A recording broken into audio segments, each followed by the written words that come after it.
que l'ennemi est vaincu, parce que Christ a triomphé. Il combat pour nous, il combat pour nous en tout temps, il combat avec nous, chaque jour il se tient à nos côtés. Il a triomphé.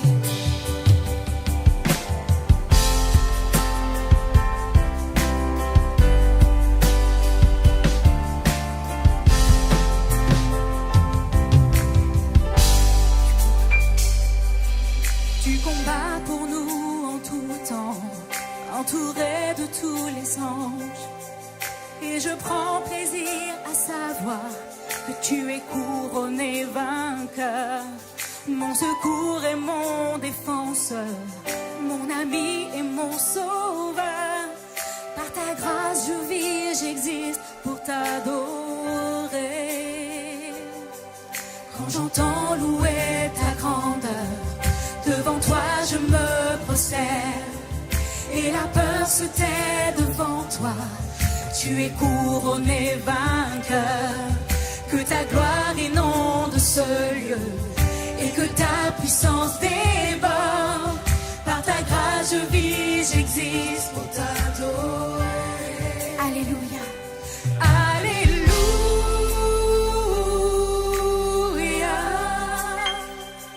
Tu as triomphé, tu as triomphé. Alléluia. Jésus, tu as triomphé du monde. Oui, tu as triomphé et maintenant tu es à la droite du Père et tu intercèdes pour nous. Sans relâche. Sans relâche, tu intercèdes. Les perdus sont retrouvés. Tu ne seras jamais, Tu ne seras jamais vaincu, car tu es couronné vainqueur. Oh Jésus, tu es le Messie, l'espérance du monde entier. Par ta grâce je vis, j'existe pour t'adorer. Alléluia. Alléluia. Tu as triomphé. Tu as triomphé, tu as triomphé.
tu es couronné.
Jésus, tu es vainqueur.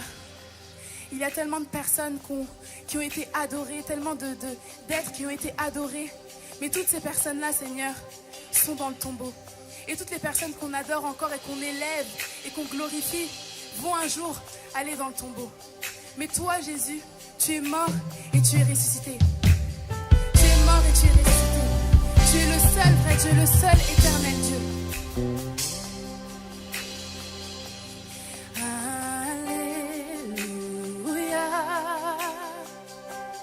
Tu as gagné le combat. Chante ce chant et réalise encore les paroles ce matin. Allez.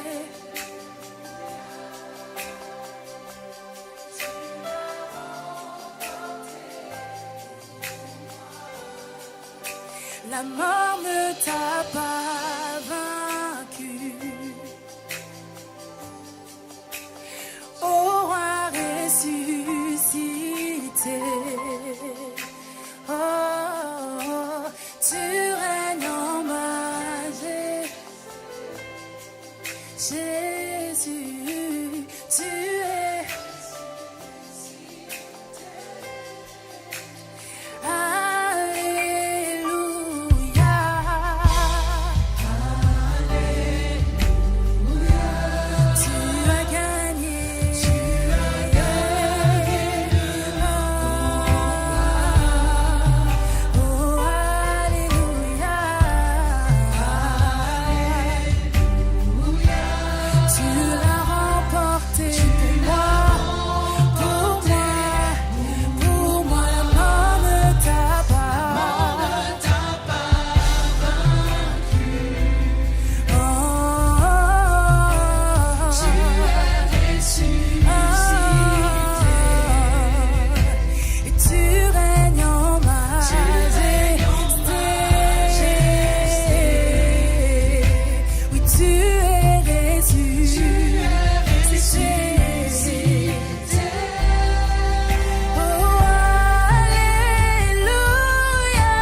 Au commencement, Dieu était là, il a créé les cieux et la terre.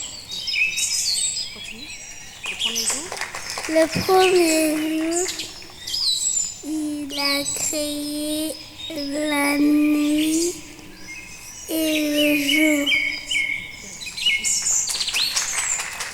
Le deuxième jour, il créa le ciel et sépara le ciel de la terre. Le troisième jour, il a rassemblé les mers, créé les plantes, les arbres et toute la végétation. Le quatrième jour, il a créé le soleil, la lune et les étoiles. Le cinquième jour, il a fait les oiseaux pour remplir le ciel et les poissons pour remplir la mer. Le sixième jour, il fait toutes sortes d'animaux terrestres. Puis Dieu a créé l'homme à son image. Seul l'homme et la femme ont été créés à l'image de Dieu. Dieu vit que tout ce qu'il avait fait était bon, et même très bon. Cet homme et cette femme aimaient être sur la terre avec lui. Ils aimaient marcher avec lui dans la fraîcheur du jour. Mais un jour, quelque chose de terrible arriva.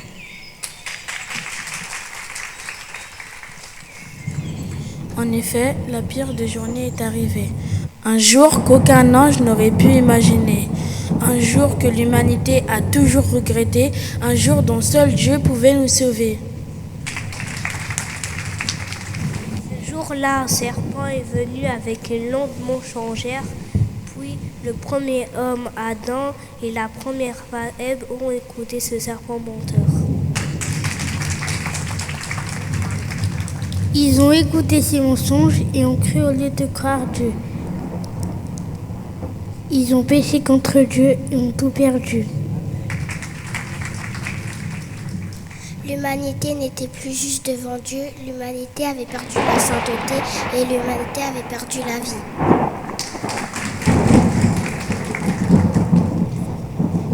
Et pire que tout, les gens ne pouvaient plus être avec Dieu parce qu'ils ont choisi de ne plus lui faire confiance. Dieu n'était plus leur ami.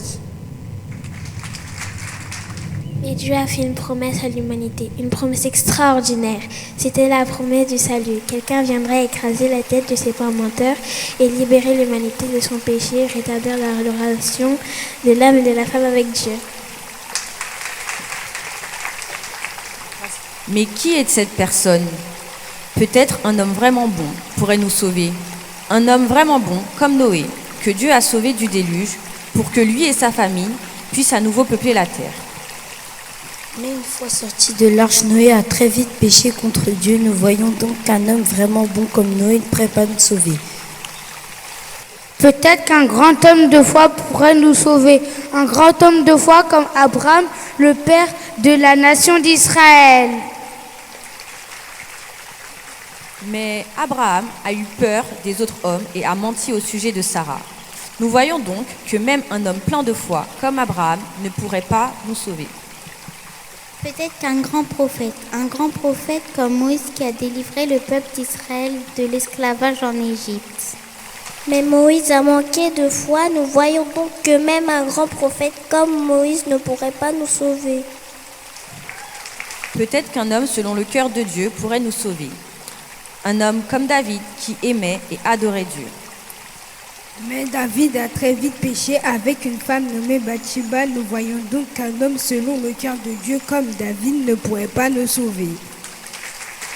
Si aucun homme ou aucune femme peut nous sauver, alors peut-être que nous pouvons l'être en plaçant notre confiance ailleurs. Certains ont essayé d'obéir à la loi de Dieu, aux 10 commandements et plus encore, mais ils n'ont pas pu la respecter parfaitement. Même le fait d'essayer d'obéir parfaitement à la loi de Dieu ne peut pas nous sauver. Tout semblait perdu, par qui ou par quoi? Allons-nous donc pouvoir être sauvés? Après 400 années de silence, Dieu a parlé. Un enfant est né, Emmanuel, qui signifie Dieu est avec nous. On lui a donné le nom de Jésus parce qu'il est venu sauver le peuple de ses péchés. Il est venu pour nous sauver de tous nos péchés. La promesse de Dieu se réalise par cet enfant. Il est celui qui écrasera la tête du serpent, qui délivrera l'humanité de ses péchés et lui donnera sa justice. Il nous rendra saints et nous donnera sa vie. Mais surtout, Jésus est venu restaurer la relation de son peuple avec Dieu. Les gens pourraient de nouveau être avec Dieu pour toujours. Dieu serait pour toujours leur ami et il n'y a jamais eu d'autre sauveur comme lui et il n'y en aura plus jamais. Jésus est différent de tous les autres hommes ou femmes qui l'ont précédé.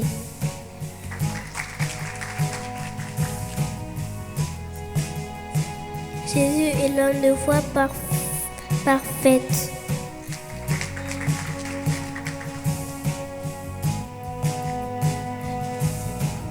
Jésus est l'homme juste parfait. Jésus est le prophète parfait de Dieu.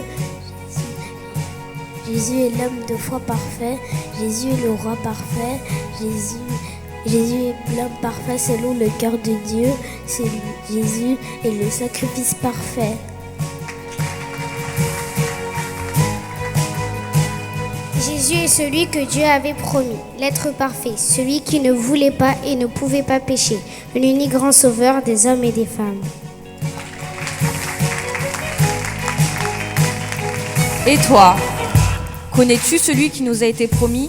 As-tu placé ta confiance en lui afin de redevenir l'ami de Dieu?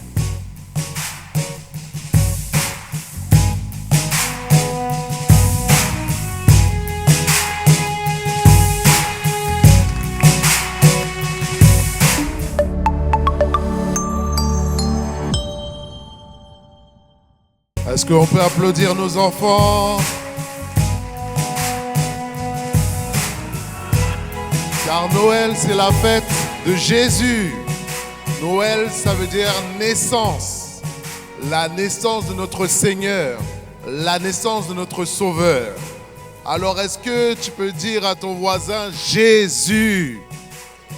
Est-ce que tu peux dire à une autre personne Jésus? Et est-ce que tu peux trouver une troisième personne pour dire encore Jésus? Nous, à l'église en action, on fête le nom de Jésus. On adore le nom de Jésus. On glorifie le nom de Jésus. Car nous savons qu'est-ce qu'il a fait pour nous. Dieu est grand. Et l'Éternel est vivant. Nous bénissons le Seigneur pour cette scénette pour les enfants qui nous a parlé de la création, qui nous a parlé de la chute, de la séparation entre l'homme et Dieu par le péché, et qui nous a parlé de la promesse. La promesse, c'est le titre de mon message, l'accomplissement d'une promesse. Et elle s'est faite déjà dans le jardin. Quand il y a eu le jardin, il y a eu le problème, il y a eu le péché qui s'est manifesté par l'influence de Satan qui est venu en forme de serpent. Et alors il a séduit Ève, il a séduit Adam. Et alors Dieu a donné après des châtiments pour le serpent, pour l'homme, pour la femme. Mais dans le problème, il a prophétisé la solution. Il a prophétisé la solution et la solution était Jésus. C'est-à-dire en Genèse chapitre 3 verset 15, il nous est dit, je mettrai inimitié en parlant au serpent entre toi et la femme, entre ta postérité et sa postérité. Celle-ci t'écrasera la tête et tu lui blesseras le talon. La blessure du talon de Ève, c'est sa postérité. Et dans sa postérité, il y avait Jésus-Christ. Et cette blessure est la croix. La croix est la blessure de Satan. Mais nous savons qu'il a ressuscité. Et quand il a ressuscité, il a écrasé la tête du serpent. Il a écrasé sa puissance et c'est pour ça qu'il est dit qu'il a reçu toute autorité, lui a été donnée dans les cieux, sur la terre et sous la terre, afin que tout genou fléchisse au nom de Jésus. Que tout genou fléchisse au nom de Jésus. Et qui nous donne maintenant la victoire et l'autorité de marcher sur toute la puissance de l'ennemi. Et il a dit, rien ne pourra vous nuire. Alors le terme prophétie, car nous voyons que la venue de Jésus a été prophétisée. Le terme en grec est prophétia et c'est un discours émanant de l'inspiration divine déclarant les desseins de Dieu. Soit pour reprendre ou admonostrer, c'est-à-dire réprimander, revenir sur le droit chemin, le méchant, et ou réconforter l'affligé. Et révéler des choses cachées, c'est-à-dire qu'il y a une vision de prédiction de l'avenir. Et le texte que vous avez, les Écritures sont prophétiques. Les Écritures et l'Ancien Testament est rempli de révélations sur Jésus. Jésus est caché et l'Ancien Testament est l'ombre des choses à venir. Maintenant, la question que je vais vous poser, c'est qui a parlé le plus de Jésus dans l'Ancien Testament? Ou le prophète qui l'a manifesté le plus? Ésaïe, merci. C'est pour cela qu'on va prendre les textes d'Ésaïe qui nous parlent de la venue de Jésus. Et on sait que Ésaïe a été écrit 700 ans avant Jésus-Christ. Mais par l'inspiration de l'Esprit, parce que l'Esprit était déjà là, puisqu'il mouvait au-dessus des eaux. S'il était là à la Genèse, il était là aussi sur Ésaïe. Et l'inspiration, l'Esprit de Dieu qui connaît tout, qui sait tout, qui voit tout, a communiqué une révélation. Alors déjà, deuxième question, qu'est-ce que veut dire le nom Ésaïe? Vous savez, vous pouvez évangéliser, enseigner à travers les noms et l'étymologie des noms. Est-ce que quelqu'un sait Ésaïe, qu'est-ce que ça veut dire?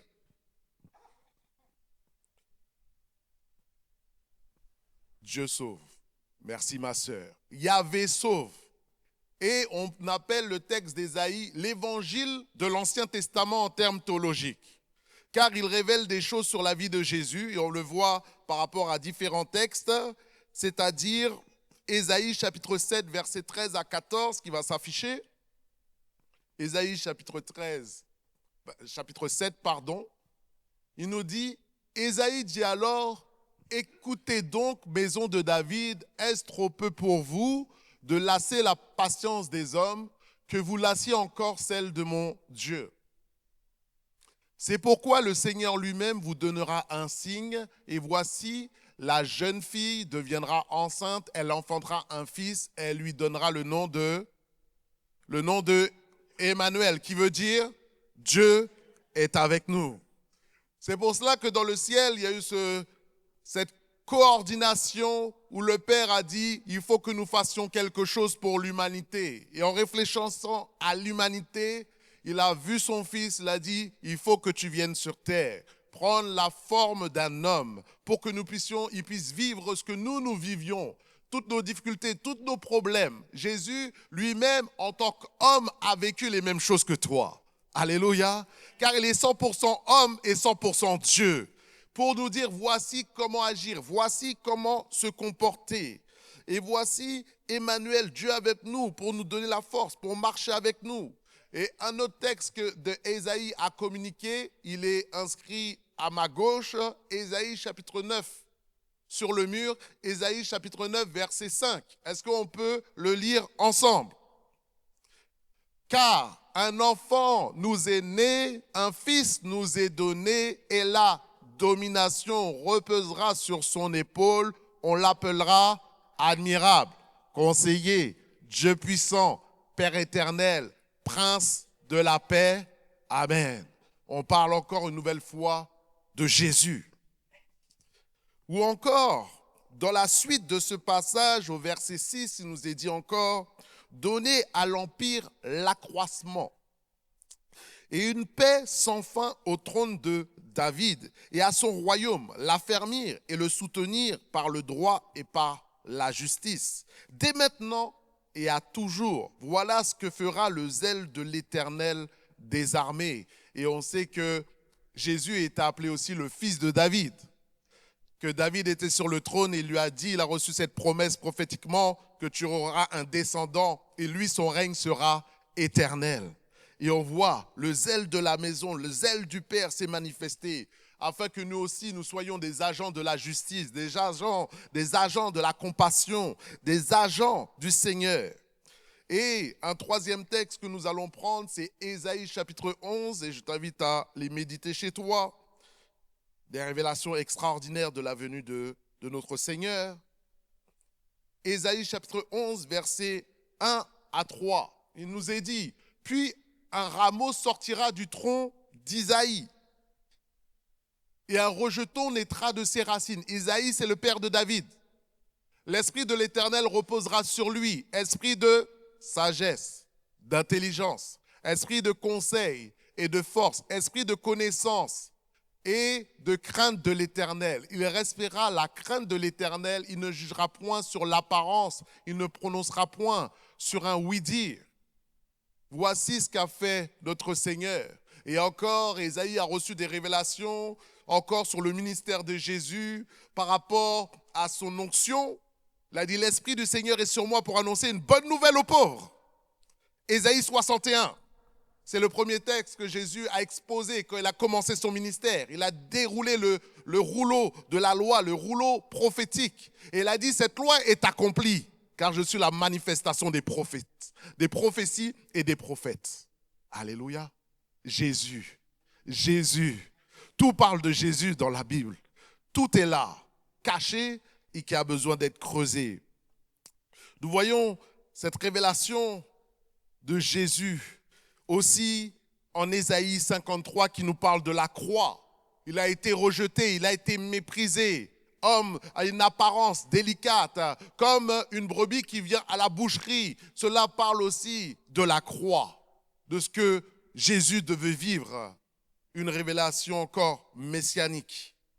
Mais tout ça se tournait vers le verset le plus connu de la Bible où le Père a dit qu'il faut que nous fassions quelque chose. En Jean chapitre 3 verset 16 nous dit « Car Dieu a tant aimé le monde qu'il a donné son Fils unique afin que quiconque croit en lui ne périsse point, mais qu'il ait la vie éternelle. » Il y a eu le problème et Dieu a donné la solution. Le problème était le péché, le remède était Jésus. Et c'est pour cela que ces prophéties se sont réalisées dans cette vidéo que nous allons voir. Merci. À cette époque, l'empereur Auguste donne l'ordre de compter les habitants de tous les pays. C'est la première fois qu'on fait cela. À ce moment-là, Quirinius est gouverneur de Syrie. Tout le monde va se faire inscrire, chacun dans la ville de ses ancêtres. Joseph quitte donc la ville de Nazareth en Galilée pour aller en Judée à Bethléem. C'est la ville du roi David. En effet, David est l'ancêtre de Joseph. Joseph va se faire inscrire avec Marie, sa femme, qui attend un enfant.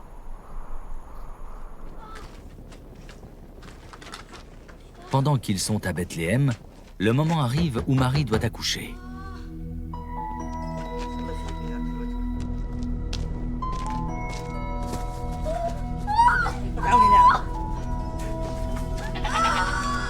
Elle met au monde un fils. Son premier enfant.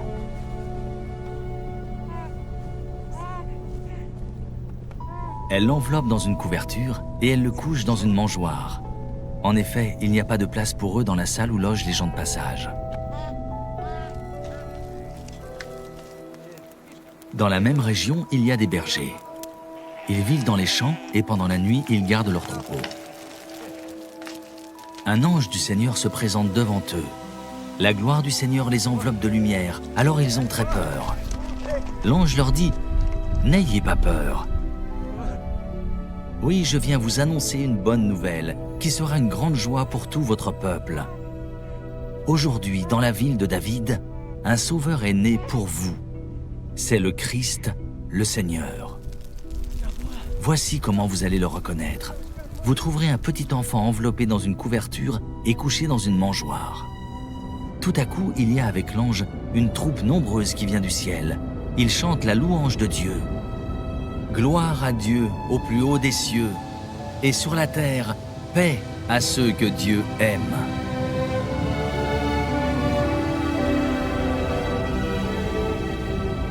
Ensuite, les anges quittent les bergers et retournent au ciel. Alors les bergers se disent entre eux, « Allons jusqu'à Bethléem et voyons ce qui est arrivé, ce que le Seigneur Dieu nous a fait connaître. » Ils partent vite et ils trouvent Marie, Joseph et le petit enfant couché dans la mangeoire. Quand ils le voient, ils racontent ce que l'ange leur a dit sur cet enfant. Tous ceux qui entendent les bergers sont étonnés de leurs paroles.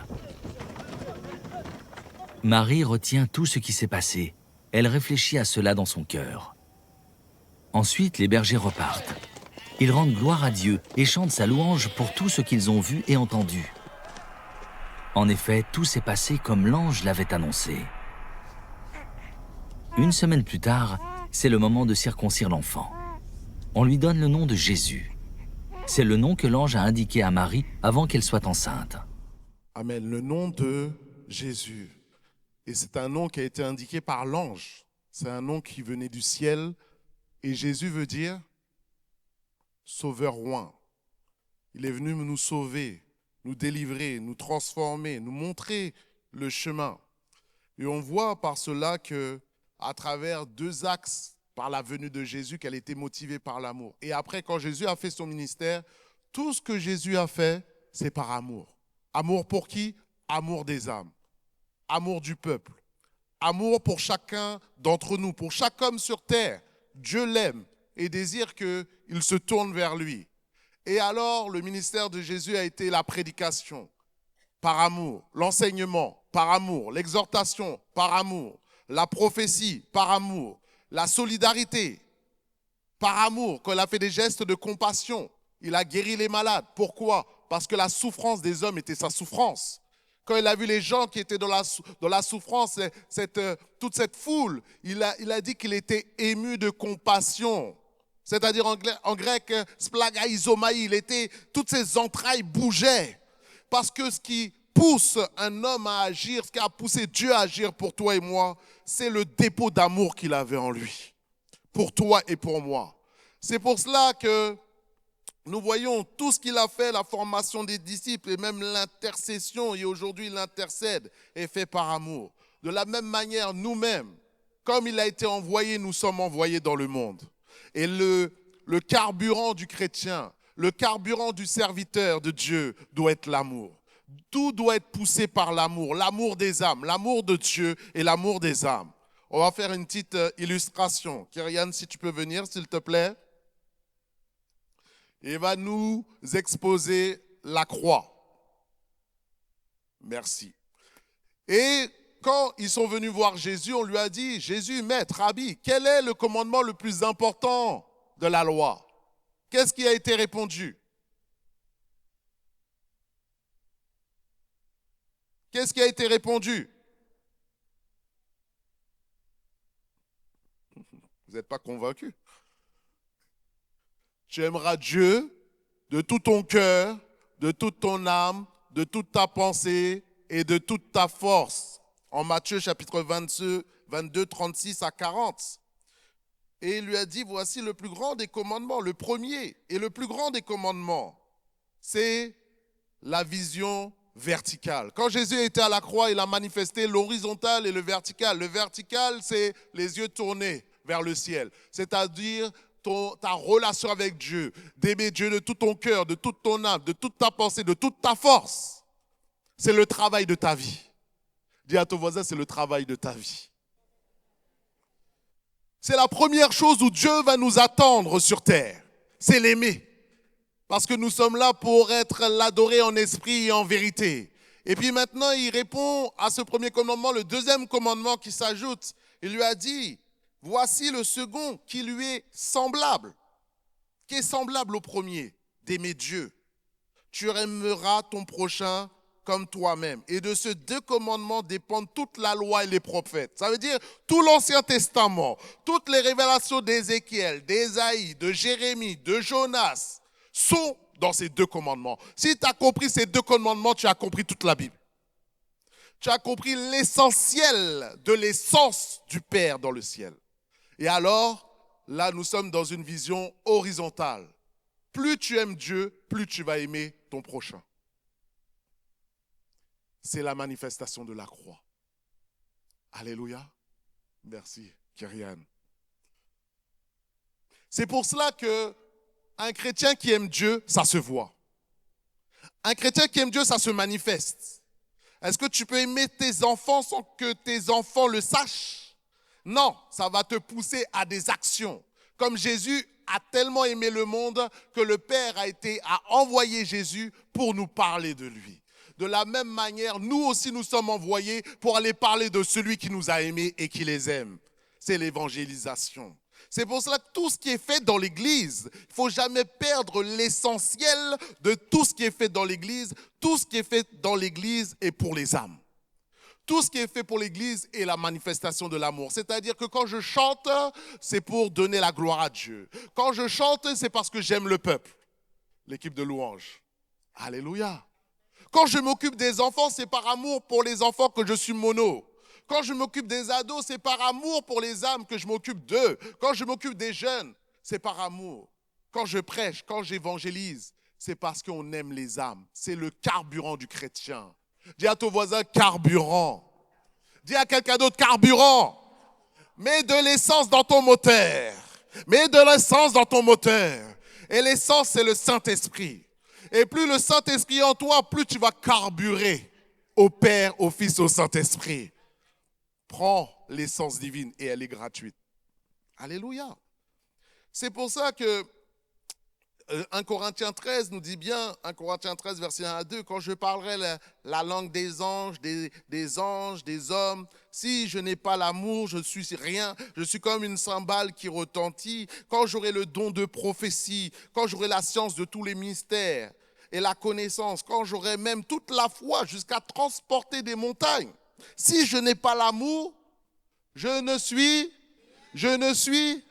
suis comme une cymbale qui retentit. C'est quoi une cymbale? C'est creux et ça fait beaucoup de bruit. Je fais beaucoup de bruit, mais il y a peu d'actes. Non, que ta vie soit la mélodie de l'adoration à Jésus. Que ta vie résonne un son.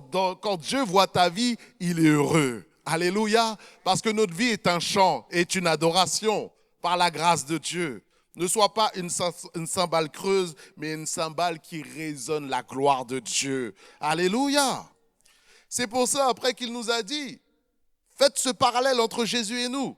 Toujours, Jean 15, versets 10 à 14, il nous est dit alors, comme le Père m'a aimé, je vous ai aimé.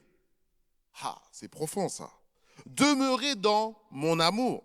Si vous gardez mes commandements, vous demeurez dans mon amour, de même que j'ai gardé les commandements de mon Père et que je demeure dans son amour. Je vous ai dit ces choses afin que ma joie soit en vous et que votre joie soit parfaite. Tu veux faire la joie de Dieu? Aime les gens. Tu fais la joie de Dieu en aimant les gens.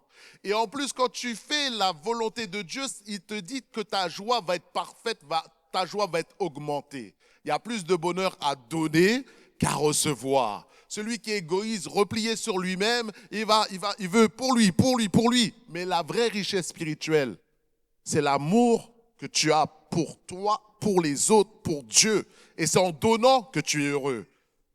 Quand on va offrir des cadeaux, quand tu vas offrir un beau cadeau à quelqu'un et que la personne est contente, il y a quelqu'un qui va offrir des cadeaux là?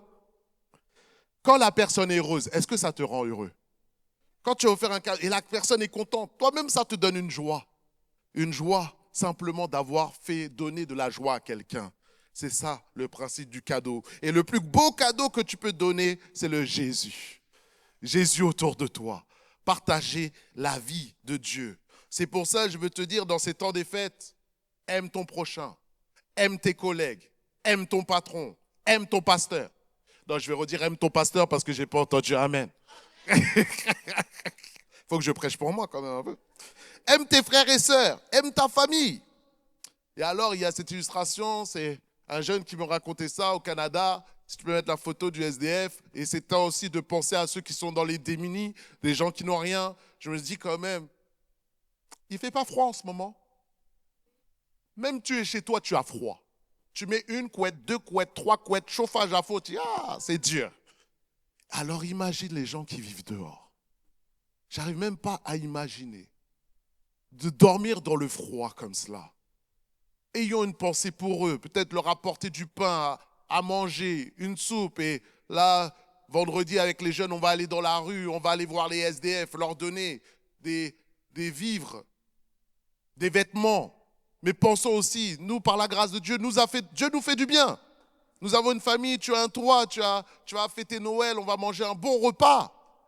Mais pensons à ceux qui n'ont rien. C'est pour ça que même le monde, regarde, il pense dans cette période-là, le Téléthon, dans cette période-là, les restos du cœur, dans cette période-là, la Croix-Rouge, toutes sortes de choses qui est fait pour les nécessiteux. Et alors, ce jeune était là, et quand il a vu un moment un SDF, en plus il fait très froid au Canada, et il l'a vu sans souliers, sans chaussures, il a retiré ses baskets et il lui a donné ses baskets pour qu'il reparte non pieds nus, mais avec des choses. Manifestons les gestes de compassion. Bien sûr, nous avons besoin de sagesse, nous avons besoin de délicatesse, mais c'est le cœur de Dieu, car Dieu aime les SDF.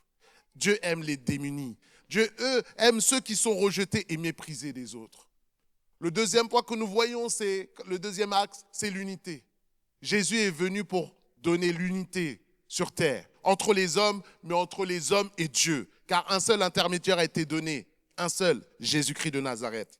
Jean 17, versets 20 à 22 nous dit, « Ce n'est pas pour eux seulement que je prie, mais c'est encore pour ceux qui croiront en moi par leur parole, afin que tout soit un. » Est-ce qu'il y a des gens ici qui croient en Jésus? Est-ce qu'il y a des gens qui croient à sa parole? Là, cette prière, elle est pour toi et moi. Jésus, quand il était sur terre, il a prié, il a dit pour ceux qui croiront à la parole et qui croiront en moi, c'est les chrétiens d'aujourd'hui. Alléluia. Afin que tout soit un, comme toi, Père, tu es en moi. Là, c'est profond et je t'invite à méditer chez toi. Et comme je suis en toi, afin que aussi soit un en nous, afin que le monde croie que tu m'as envoyé. J'aurais donné la gloire et tu m'as donné afin qu'ils soient un comme nous sommes un. La volonté de Dieu, c'est que nous soyons unis les uns aux autres. C'est pour ça que la vie chrétienne ne peut pas être moi et Dieu. On entend ça aujourd'hui. Moi et Dieu, c'est moi et Dieu. Non, c'est toi, Dieu et les autres. Toujours. Si tu es vraiment dans une profondeur spirituelle, c'est pour ça que les autres sont inclus dans ta vie chrétienne, dans ta vie spirituelle. Et il prend ce parallèle entre le Père, le Fils et le Saint-Esprit. Il dit, regarde comment nous sommes unis. De la même manière que le Père et le Fils sont unis, Dieu nous appelle à nous unir les uns les autres. Et maintenant, je vais dire, l'unité va toujours être combattue. C'est très difficile d'être uni. Regarde, exemple, ta famille. Est-ce que ta famille est unie? Est-ce que nos familles sont unies? Est-ce que ce n'est pas un combat pour que, là, il va y avoir le repas de Noël, pour que tout le monde soit là? Toi, tu pries, Seigneur, permets que tout se passe bien. Parce que des fois, les repas de famille, ça peut être des règlements de compte à Oklahoma. Ah oui, c'est pour ça, prie pour ton repas. Prie pour les gens que tu vas inviter, pour qu'il y ait un esprit de réconciliation, qu'il y ait un esprit d'unité par la grâce de Dieu. Parce que le diable, lui, sa volonté, c'est le jugement, c'est la division. Quand il n'y a pas l'unité, c'est le rejet, c'est la haine, c'est le mépris, c'est la trahison, c'est la calomnie. C'est ce que le diable veut faire au milieu de nous. Mais, ici, il y a les Haïtiens. J'ai dit ici, il y a les Haïtiens. Les Haïtiens, hein? Moula, moula, moula, moula, moula, moula. Oula, bon Dieu, Kaloué, bon Dieu. Est-ce que les Haïtiens sont là? Maintenant, vous allez comprendre pourquoi. Quelle est la devise du peuple haïtien? Quelle est la devise du peuple haïtien? Peuple de Dieu, soyons unis. Parce que c'est une force. Parce que le monde spirituel est uni contre nous. Soyons unis. Un en fait fuir 1000. 2 en fait fuir 10 000. C'est pour cela, voici des versets où Dieu nous parle toujours les uns et les autres. Il y en a énormément. Si tu veux être un bon chrétien, tu veux être un bon disciple de Jésus, mets en pratique les versets. Regarde. Par amour fraternel, soyez pleins d'affection les uns avec les autres. Par honneur, usez de prévenance réciproque. Romains 12, 10. On peut mettre les versets, s'il vous plaît. Romains 13, 8. Ne devez rien à personne si ce n'est de vous aimer les uns les autres, car celui qui aime les autres a accompli la loi. Éphésiens 5, 19. Entretenez-vous par des psaumes, par des hymnes, par des cantiques spirituels, chantant et célébrant de tout votre cœur les louanges du Seigneur. Romains 15, 7. Accueillez-vous donc les uns les autres, comme Christ vous a accueillis pour la gloire de Dieu. Galates 6, 2. Portez les fardeaux les uns des autres et vous accomplirez ainsi la loi du Christ. Jacques 5, 16. Confessez donc vos péchés les uns aux autres. Priez les uns pour les autres afin que vous soyez guéris. La prière fervente du juste a une grande efficacité. 1 Thessaloniciens 5, 11. C'est pourquoi exhortez-vous réciproquement et édifiez-vous les uns les autres comme en réalité vous le faites. Romains 16, 16. Saluez-vous les uns les autres par un saint baiser. Et j'ai pris quelques textes, il y en a plein. Des uns et des autres. Tu veux être un bon chrétien selon l'évangile de Jésus? Médite ces paroles-là et mets en pratique. Soyez plein d'affection fraternelle. Aimez-vous. C'est pas simplement aimez-vous. Tu sais, il y a aimez-vous ardemment. Ah, c'est pas facile. Aimez-vous ardemment les uns les autres. Mais ça, c'est l'essentiel du message de Jésus. Tu peux faire plein de choses, plein. Mais si tu n'as pas fait ça, l'essentiel, ça ne sert à rien. C'est ce que me dit la Bible. Alors, je finis par cette illustration simplement pour se détendre. Avec ce Disney que j'ai regardé pour me détendre, Encanto. Est-ce qu'il y en a qui le connaissent? Je sais que c'est un ancien, ce qui paraît c'est un classique. Moi, je l'ai regardé que cette année. Excuse-moi. Et voici l'illustration qui m'est venue. Et on voit que dans ce dessin animé, c'est un Disney, les gens ont des pouvoirs, et des pouvoirs pour faire des actions pour aider les uns les autres. Et en fait, il y a comme une action de destruction qui opère sur leur maison familiale, qui est en train de se détruire, mais ils ne savent pas pourquoi, comment. Alors le film, il cherche la solution, et à un moment, le personnage central a une vision, et sa sœur, c'est quelqu'un qui est compliqué. Est-ce qu'il y a des gens compliqués dans ta famille? Est-ce qu'il y a des gens compliqués autour de toi? Non, il n'y a personne. Personne, ça c'est... Dans d'autres églises, ce n'est pas chez nous, ça. Il n'y a personne qui est compliqué à l'église en action. Grâce soit rendue à Jésus. Alors elle est là, et tout d'un coup, dans la vision, sa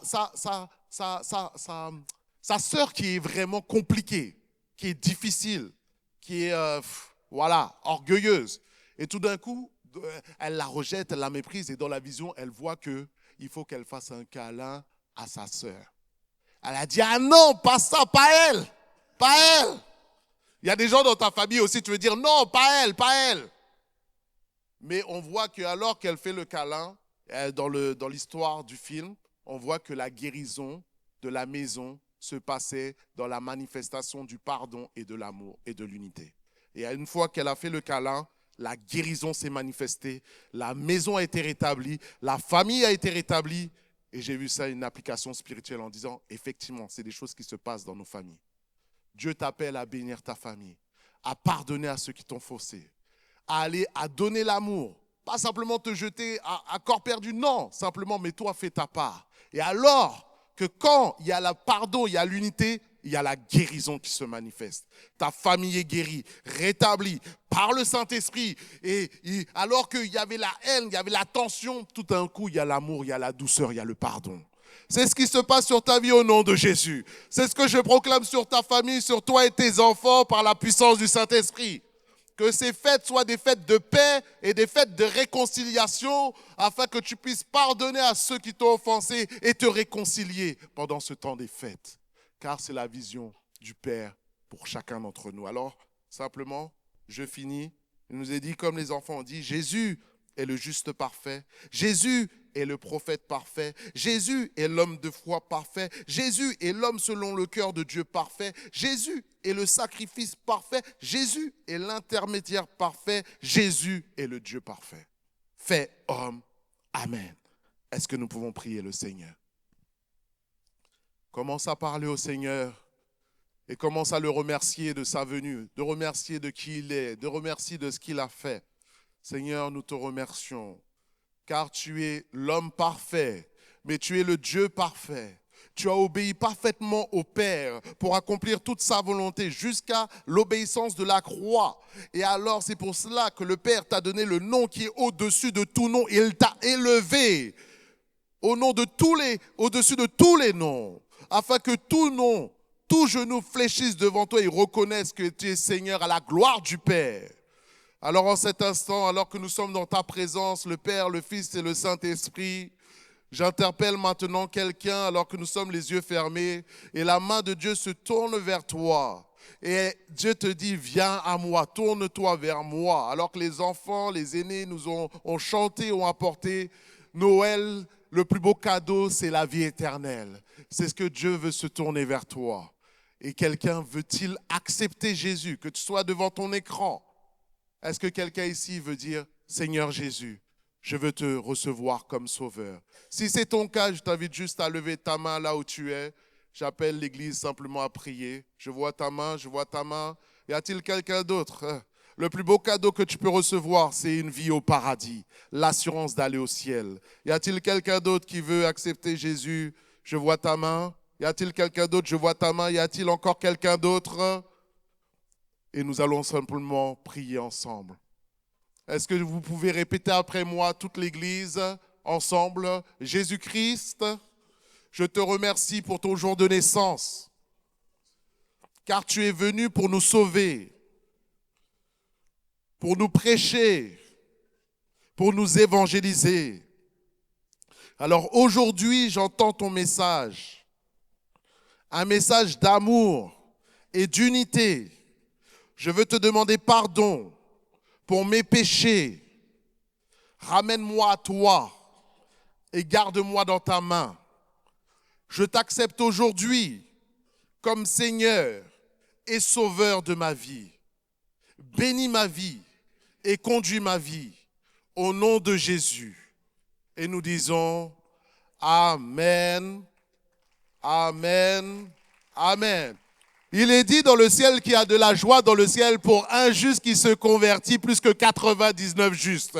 Je veux qu'il y ait de la joie dans le ciel, mais je veux qu'il y ait vraiment de la joie dans l'Église en action pour toutes ces personnes qui ont donné leur vie à Jésus. Leur nom est inscrit dans le livre de vie.